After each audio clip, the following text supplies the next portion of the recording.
പഠിക്കട്ടെ. നീ പോയി വല്ലതും പഠിക്കു പെണ്ണേ. ഓ ശരി അമ്മേ, ഞാൻ പോയി പഠിച്ചോളാം. കണ്ടോ കണ്ടോ, പഠിക്കാൻ പറയുമ്പോ പെണ്ണിന് ദേഷ്യം വരുന്നത് കണ്ടോ. ആന്റി ആന്റി, മീനു ഇല്ലേ ഇവിടെ? മീനു എവിടെയാ ഉള്ളത്? ഇതാരാ ചിന്നു? ഇതെന്താ നിന്റെ മുഖത്ത് ഇങ്ങനെ? ഇതെന്താ ഇങ്ങനെയൊക്കെ ആക്കി വെച്ചത്? എന്റെ ഡ്രസ് എങ്ങനെയുണ്ട് ആന്റി? എന്റെ മേക്കപ്പ് കൊളായി പോയല്ലേ. ഞാൻ സ്വന്തമായി ചെയ്തതാ. എന്റെ കൊച്ചു, നീ ഇത് ആദ്യം പോയി കഴുകിയിട്ട് വാ. എന്ത് വൃത്തിയാടാ ഇത്. ഞാൻ മീനുനെ പഠിക്കാൻ പറഞ്ഞേച്ചിട്ടാ ഉള്ളത്. നീ മുഖമൊക്കെ കഴുകി വൃത്തിയായിട്ട് കുറച്ച് കഴിഞ്ഞിട്ട് വാ.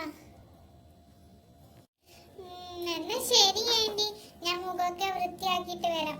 അമ്മയോട് പറയണ്ട കേട്ടോ ഞാൻ ഇങ്ങനെ മേക്കപ്പ് ഇട്ട് വന്നത്. ആ ഇല്ല, ഞാൻ പറയില്ല. നീ വരുമ്പോ ആ ഡ്രസ്സും കൂടെ ഒന്ന് മാറ്റിയിട്ട് വന്നാ മതി. ശരി എന്നാ, പോയിട്ട് വാ. മീനു, മീനു, നീ അവിടെ എന്തെടുക്കുവാ? നിന്റെ ഒച്ചയൊന്നും കേൾക്കുന്നില്ലല്ലോ. നീ എന്താ അവിടെ ചെയ്യുന്നേ?